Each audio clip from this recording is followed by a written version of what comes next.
Hello guys, welcome back to the Discussers Management Interest today. We're going to take a look at Goliath, a steel-topped wooden coaster made by RMC at Six Flags Great America.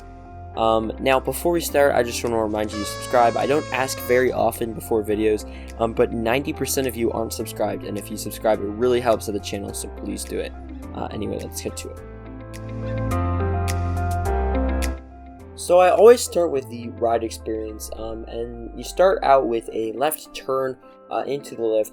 It is a 165-foot tall lift, which is just crazy. You get a good look of your surroundings at the park of Raging Bull before you head down the 180-foot drop at a 85-degree angle, so near 90. Honestly, it feels like 90. But yeah, you're heading straight down to the ground. Back row, that drop is crazy. Maybe not as good as Raging Bull, but still a really good drop. In the front row, you get all the wind. You're going to head through a tunnel, and you're going to turn around to the right. From there, the layout involves inversions, a zero-G stall, dive loop, and really just some crazy elements before you hit the brakes. As Six Flags says, after 1 minute and 45 seconds, which I guess if you include waiting on the brakes and their very slow ops, might be true. But 1 minute and 45 seconds just isn't accurate.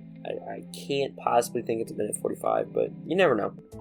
Anyway, so that top speed there is 72 miles an hour. And I think that is just what's great about this coaster. Is it's wooden. I mean, it's topper track, but it's a great coaster made by RMC. It is not a wooden coaster, okay? It may look like one. It may technically be one. But those elements are crazy. I mean, it feels very smooth. Just the two inversions are both really good. And I still can't believe, like, this ride was built in such a small space. And I wish it was longer. I wish we had an extended layout, because it would be just that better, much better. And I also know that they kind of wasted really two elements. And I know that sounds weird. But two of the turnarounds, the first turnaround and the last turnaround before the brakes, are just wasted. Just completely wasted.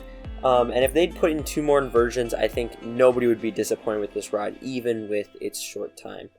Let's finish and review this ride. So first off, definitely recommend this as a front row ride, because there's not a ton of airtime. I mean, obviously the back's going to be pulling on that first drop, but I definitely think the wind in your hair, all those kind of front row aspects are definitely better on Goliath. But besides that, this ride is incredible, okay? It is definitely a great RMC. RMC has really, in my opinion, had no bad rides. Even Texas Giant, their first iteration, was a really good ride, although I haven't ridden it. But Goliath here, it's a great coaster, and I know that because compared to Maxx Force, which also a great coaster, also short, it's certainly that much better. And that ride has, a 78-mile-an-hour launch, great elements, and even compared to some of the greatest rides like Steel Vengeance, I feel like if this ride was the same length, and track length, and the same element count, and all of that other stuff, I think it'd be better. If there were two Goliaths, if they just extended this layout out enough, I think it could certainly be better than Steel Vengeance. And I know that because the times where it has been extended out, like Lightning Rod, is talked about as certainly possibly being better than Steel Vengeance. But that's besides the point.